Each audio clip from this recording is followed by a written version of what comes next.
Product provided by Activision and From Software. This is the Mikuri counter. Probably my favorite combat technique in all of Sekiro. It may not do any real damage, and it's nowhere near the top of the list of most awesome looking moves in the game, but it does a pretty good job of embodying what makes Sekiro so engaging and rewarding. This move is inflexible and doesn't leave much room for experimentation. It's specifically designed to stop one and only one type of move. But when you exercise the patience to wait and watch for that move and execute the Mikuri counter exactly when you were meant to, few other moments in Sekiro can match that feeling of utter satisfaction. Just like the Mikuri counter, Sekiro at first glance seems inflexible, with not much room for experimentation. But in actuality, it's a highly focused and specialized game that, with some patience, yields some of the most satisfying moments in the entire Soulsborne series. It's time to complete Sekiro Shadows Die Twice.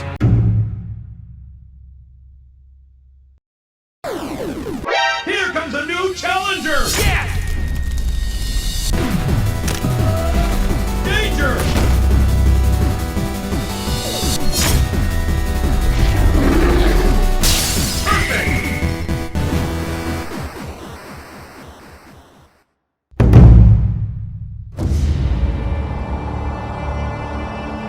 Shadows Die Twice. Those words were pretty much all we had to speculate on when we first laid eyes on the teaser for From Software's latest title. It could have been the mention of the word twice, or it could have been what appeared to be a combination of flesh and machinery. But there was something about it that led many to guess and hope that this was the announcement of a sequel to Bloodborne, which made sense. Bloodborne was not only a critical and commercial powerhouse, it was proof that FromSoft was willing and able to create fascinating worlds and compelling gameplay that had nothing to do with Dark Souls. Well, maybe not nothing to do with Dark Souls, but I think you get the point. But we never got Bloodborne 2. Instead, we got a departure that took us even further away from the established Souls formula. It was apparent, even from its very first gameplay clips, that Sekiro was something deliberately designed to buck trends. The DNA that it shared with its Souls-born brethren was clear to see, but there was also so much more about Sekiro that remained shrouded in mystery, even for the sharp eyes of Dark Souls veterans. But you don't have to take my word on it, since I am both honored and grateful to be joined on this video by one of the most venerated voices in the Souls-born community, VaatiVidya. Thank you for joining me. Thank you for having me. Yeah, it's true that even from the start, it was evident that Sekiro was gonna be different. These kinds of action RPG generally feature some sort of customization option, and Sekiro has none of that. Furthermore, its setting is far more grounded in reality than the fantastic settings of the Dark Souls games. Instead, Sekiro is set against the backdrop of Japan's Sengoku period, following a lone shinobi on a quest to rescue the young lord that he's sworn to protect. And it's only been a few weeks since Sekiro's release, but you have to wonder how its reception is going to affect From Software's future developments.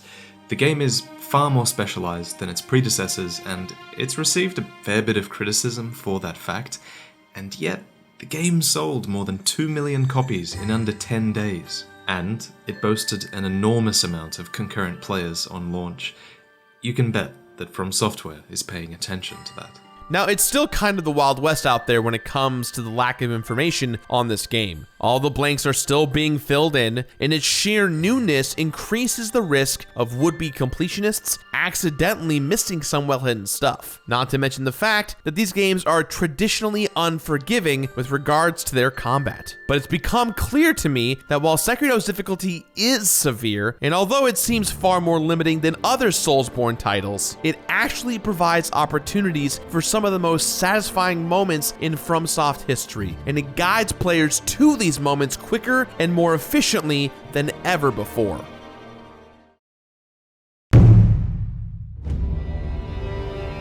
It's funny how you don't really appreciate something until it's gone. We all knew that Sekiro wouldn't feature any character customization, but You don't really feel that until you're halfway through the game, having stared at the same character and performed the same 5 katana slashes over and over for hours on end.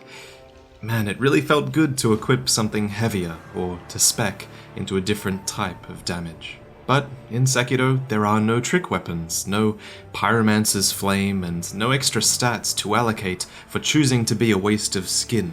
There's just the one-armed wolf and his sword. But it'd be a mistake to assume that this game has no depth to it. In fact, for what it lacks in wide variety, it makes up for with depth, offering more fulfilling, complex combat than any Souls game before it. And although it probably can't be considered a role-playing game, it does provide players with plenty of opportunity for growth and self-expression. For example, there's Sekiro's prosthetic arm, a major gameplay mechanic that gradually opens up more playstyles as you find and add tools to it. It requires ammo, called spirit emblems, and its capabilities are pretty wide-reaching. Some prosthetics, like the Mist Raven, are really fantastic for general combat, and others, like the loaded axe, offer a really specialized counter to certain foes.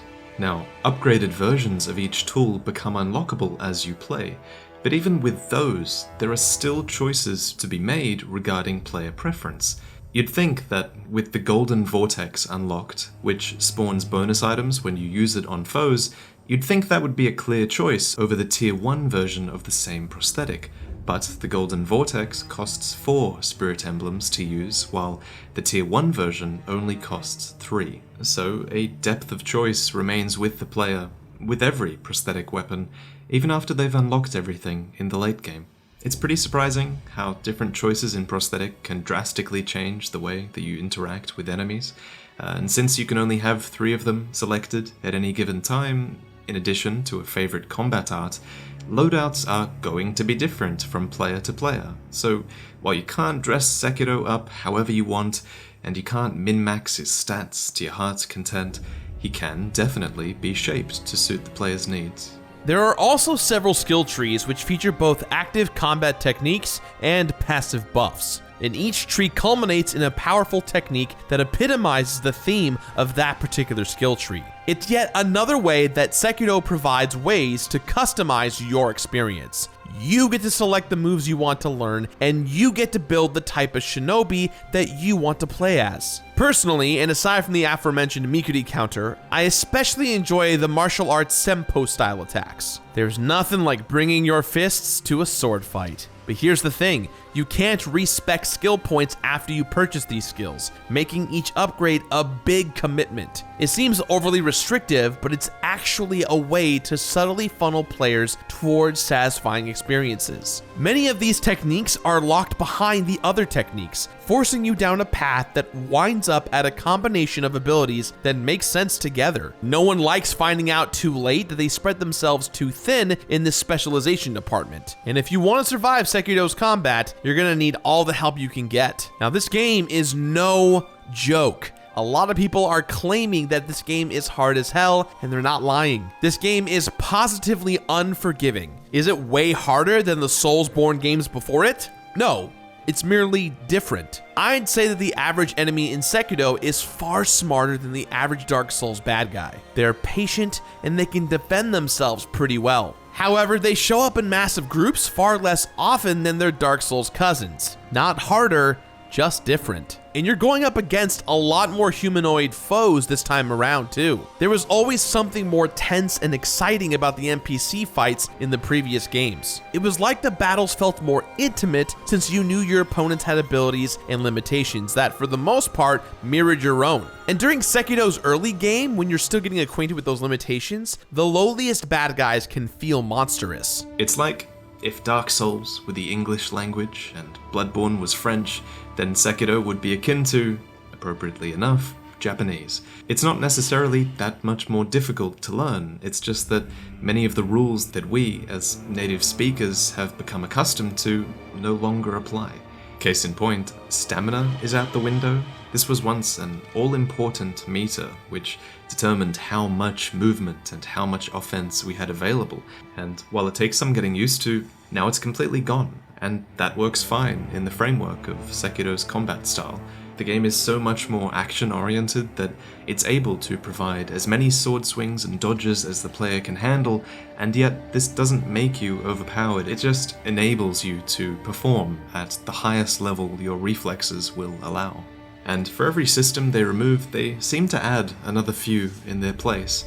For example, everyone in this game, you, your enemies, and even the toughest bosses are all subject to the posture meter.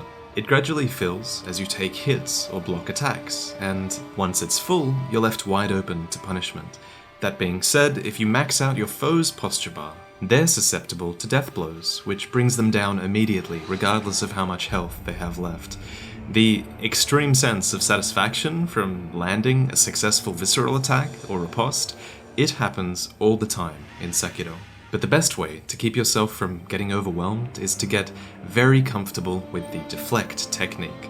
Timing your block right as your enemy's attack is about to make contact will deflect it instead, reducing the posture damage you'd take and instead giving it right back to your enemy, leaving you at a sizable advantage. Deflection and posture, these are the hinges on which all of Sekiro's combat swings.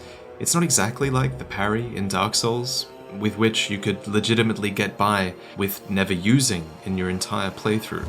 This deflect technique is meant to be used pretty much all the time, and certain enemies are tailor-made to be brought down by whittling away at their posture. Some of them simply have tons of health, and they'll go down to broken posture long before you ever empty their life bar, and that's kind of a cool thing. The posture system is designed to keep you from assuming that one battle will work exactly the same as the last one, and it feels really good to finally recognize what exactly an enemy's weakness is and then bend yourself accordingly to exploit it. The old Soulsborne combat system required you to exploit a gap in your enemy's offense. In Sekiro, your enemy's offense is exploitable. So yes, the standard openings are still there sometimes, but now you'll find yourself studying an enemy's moveset harder than ever before, because every strike matters. It really pays to keep your eyes open since enemies will often employ perilous attacks, which are essentially unblockables. There's always a clear visual and audio signal right before one occurs, but that won't tell you if it's a sweep, a grab, or a lunge attack. Each of those three types of perilous attacks has a different and specific answer to it, so you have to watch your opponent's movements closely in order to stay alive. You'll see these attacks a lot when you face off against one of Sekiro's many mini-bosses. I feel like enemies of this caliber were more of a rarity in previous Soulsborne games, but now you'll run into one in just about every area. And aside from having more defense and possessing more deadly attacks, they have to be dealt 2 death blows before staying down. It only took a couple of encounters with these guys before I understood why so many players are reportedly having trouble with them. Without a doubt, they act as skill checks throughout the game. If you face them with a preconceived notion about how they're supposed to be fought, then you'll probably get dealt with pretty quickly. But when you observe them for a while and realize what skills you're supposed to implement with them, and then beat them, you can almost feel yourself becoming better at this game in real time, and that always feels good. Speaking of things that feel good, it always feels great to sneak up on enemies for that instant kill. I knew Sekiro had stealth elements, but I did not realize how emphasized they were until I played it for myself. It's straight up built into the DNA of the game, harkening back to titles like Tenchu. There are several sections of the game in which the player can choose to rush in, swords a-swingin', or take their time to scout the area and then pick people off one by one. Or you can do a little bit of both. There's a lot of freedom. Plus, getting to instantly have a mini-boss's health bar before the fight even begins is critical a lot of the time. Setting up those stealth kills often involves using the grapple mechanic, which is also a great way to get around quickly thanks to how vertical a lot of these areas are. You won't be Spider-Manning around everywhere, but the play areas have definitely been opened up to the Y-axis, providing a literal new perspective on the worlds built for these types of games. Sekiro's world is admittedly not quite as large as those in other Soulsborne games, but thanks to the grappling hook, there's a verticality and a freedom here that we have never experienced before. The path every player takes will probably be different, especially if you manage to get by on that path without being spotted. And while games like Bloodborne offered towns that were supposedly lived in, Sekiro does a far better job of making the world feel real. Enemies idle in convincing ways. They patrol far more often to facilitate the stealth mechanics. And eavesdropping makes even the simplest soldiers feel like they're real people. And just when you think that you've seen all the different kinds of places that Sekiro has to offer, it'll throw some strange areas your way, with even stranger enemies inside. There's certainly no lack of imagination here. And these changes in how the world is constructed is linked to a shift in From Software's usual narrative style. Their previous games usually featured stories in which the protagonist travelled through a dilapidated world that was an echo of its former self, and yet all of the crucial events would have already occurred some time, ages ago. But in Sekiro, everything is happening right here, right now, and you are a big part of that. This ends up making the narrative feel much more personal, and as a result, it makes me feel that I'm much more connected to these characters. Now, don't get me wrong, I love the creepy desolation of the older games, but it's far easier to relate to someone who's genuinely trying to protect a child. The clarity in the narrative will help people empathize just a little bit more, which makes it all the more painful when you have to watch Sekiro die. And of course, you will die. Quite a bit. But of course in Sekiro, death isn't exactly permanent thanks to the resurrection mechanic. Resurrecting in the right place, at the right time, can instantly give you the advantage you need. But of course, if you wake up to a group of bad guys camping over your corpse, then you'll just end up back on the floor again. Death still has its consequences, though. If you can't resurrect, then you'll lose half of the experience points and gold that you have on you. There's a chance that this penalty won't occur, but that chance is rather small, and the more you die, the more this chance diminishes. Death can still be pretty demoralizing, but it's fascinating to see From Software experiment with one of the most infamous elements of their games, and I'm actually curious to hear what the viewers think about this new death penalty. Do you prefer losing resources and moving on with your life, or do you miss having a reward for retracing the path to your death?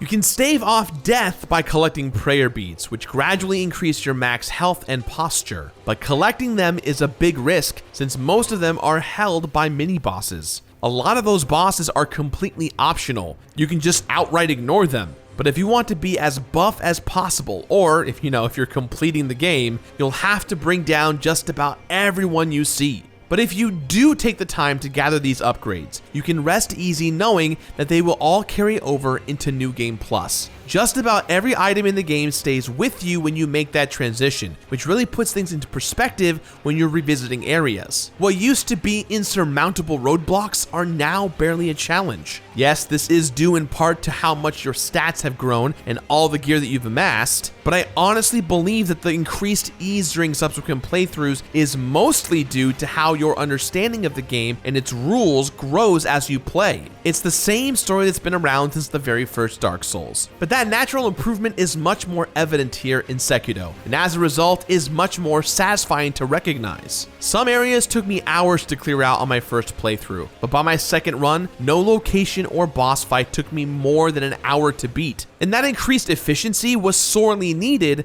since I had to beat the game no less than 4 times. New Game Plus does keep escalating in difficulty all the way through New Game Plus 7. But since you don't really get anything for doing so, according to the internet, and because each New Game Plus run is virtually identical, I decided to just hone in on Sekiro's 4 different endings. Each one is triggered by a few different late game decisions and some simple side quests, but each path can lead to completely different boss fights and brand new areas. Going through the game that many times also helped me to avoid grinding experience points to max out all of Sekiro's skill trees. By the time I made it to the end of my 4th playthrough, I had just barely finished collecting every single skill and every single prosthetic upgrade. I love little serendipitous moments like this, but what I honestly loved more than that was witnessing myself improve over time. Despite the fact that the enemies are tougher on New Game Plus, my play got cleaner and cleaner, and my deaths became less and less frequent. And that was a direct result of the corners that the game pushed me into. I learned to scout locations from on high because of how cramped the ground often was. I learned to utilize movesets to their fullest because of the commitment required by their skill trees, and I learned to read and react to my enemies because of the specific attacks that they possess. It may have taken some time to get used to Sekiro's language, but I'm glad I took that time, because the things that it had to say were extremely rewarding.